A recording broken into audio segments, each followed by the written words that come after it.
Hello everyone, thank you for clicking that link and joining me again today. I am so glad you did.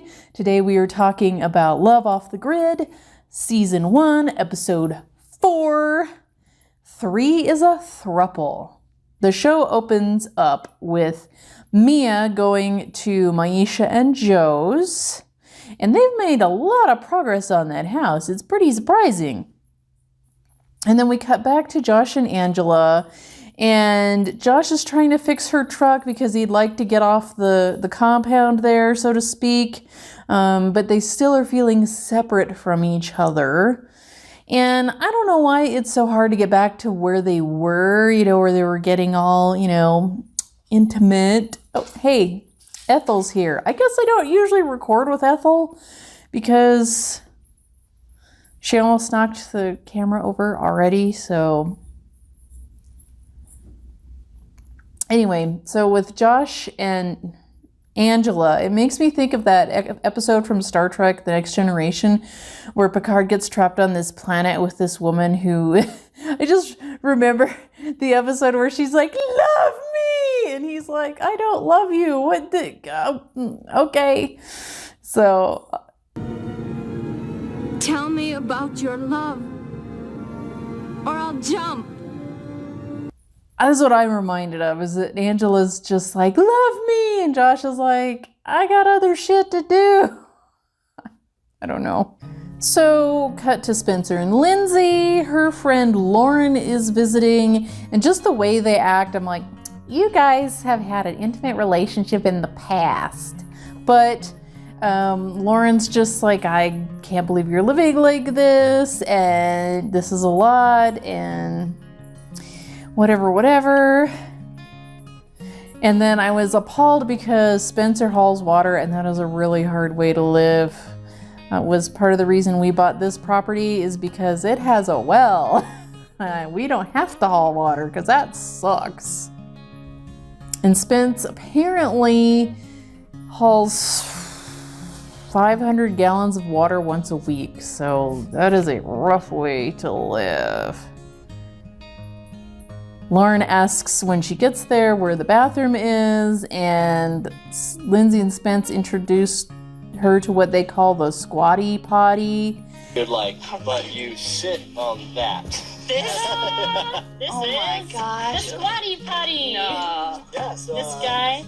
take a shovel, go dig a hole somewhere, and yep, you just put that over the hole, sit down, and This is what you use? Just like out in the open? out in the open with the wildlife.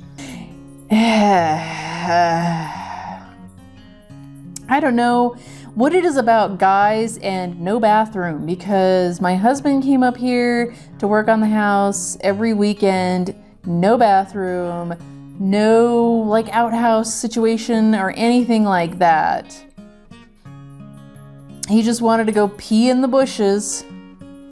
I would draw the line at this. Spence would at least have to give me an outhouse instead of me just taking a random toilet seat and going and peeing somewhere. Sorry. So we cut to Charlie and Jen, and a bear comes to visit them, and he goes outside with a gun to scare the bear off. I'm like, dude, that is not the best idea. I mean, maybe if it's a little black bear. If it's a grizzly, you're kind of fecked. Now Jen's all freaked out, and Charlie decides that she needs some firearm training, and his sister comes over to show her. I'm sorry, if a bear shows up, handgun ain't gonna do shit.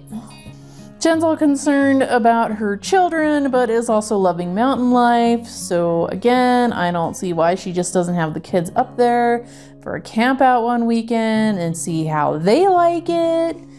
But apparently this has never crossed anyone's mind, or maybe the producers are telling them that's not going to happen. I don't know.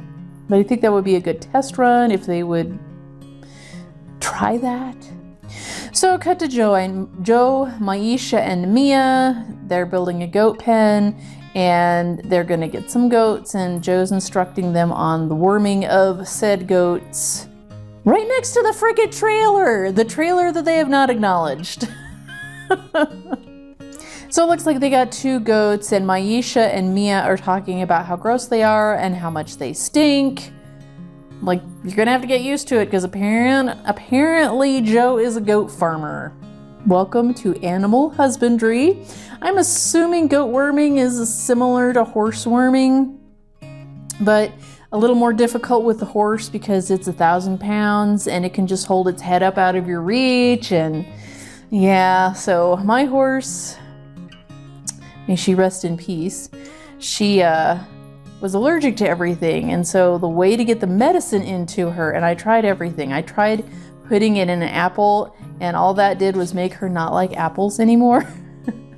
So I'd put it in a big syringe and she'd hold her head out of my range, and yeah, I had to work with her to get her to where she would take the medicine. Oh my goodness, it was a pain in the butt.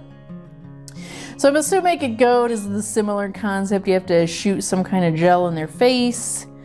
And as I'm watching this, I'm like, why doesn't he just show them how to hold the goats? Hi, Ethel. Hello. Hi, Ethel. Hi. Hi. So I don't know why he just doesn't show them how to hold the goats, because that would be easier. But and it's at this point that Maisha doesn't think Mia's gonna work out for whatever reason. I don't know. They're both talking about the goats, so whatever. Josh and Angela finally have a night on the town. I guess he got the truck running, and woo, look at those pants. Whoa! Josh is happy to be outside in the real world, and Angela doesn't like bars because her ex was an alcoholic. So TLC, I think, sets up that somebody's gonna buy them a shot to get Josh talking to them. He gets all talky-talky with these other people and really seems like he's not totally into Angela at this time. And then she blurts out, "Are you attracted to me?" I'm like, that is like the weirdest thing to blurt out in the middle of a bar. I don't know how much TLC had to do with that, but that just seemed weird. She seems really desperate, which is definitely not a good look. Josh apparently met her in LA, so she has changed significantly. Then we come back to Spence, Lindsay, and Lauren. And they're spreading compost. Well, Lauren and Lindsay are spreading compost on the garden, which, to be honest, is kind of a pathetic garden. And Lindsay wants Lauren to be honest with her when she's talking about the relationship. And Lindsay needs community, and Spence wants children, and Lindsay doesn't. And it just seems like it's not gonna work out. Lindsay gets another dog. Mahea was the dog's name. Now I'm like, where the hell did you get another dog? Did you go into town to get another dog? Did it just randomly show up and you're like, oh, hey, Mahea, yay, that's your name, dog. Wouldn't she have to go to town to get another dog, maybe? I don't know. At this juncture, Spence then starts showing Lindsay how to put water in the tank that they use, and she ends up spilling it everywhere. And they talk about the water usage and the 6 dogs, and Lindsay's feeling lonely, and that's why she keeps getting dogs. And I just don't think she can make it if she's not able to be alone just with Spence, you know, that she needs humans and community so much. I don't think it's gonna work. She keeps saying things like, "You trapped me on this mountain." So I just don't think it's gonna work out with them. Then the episode closes out with Charlie and Jen, and she's all worried about her boys and how they're gonna make mountain life work out. Again, I'm like, why didn't you just have them out for a camp out? I don't know why you have to make this so freaking difficult. Because the way this is heading, I think, is she's gonna make Charlie build something for her children to stay in. Because, you know, they obviously, I mean, I guess they could stay in the cabin, but the cabin is literally 1 room. So you could sit on the bed and cook your breakfast kind of thing. So, but we'll see what happens. And with that, friends, dear friends, I will see you in the next video. Air hugs! I am out.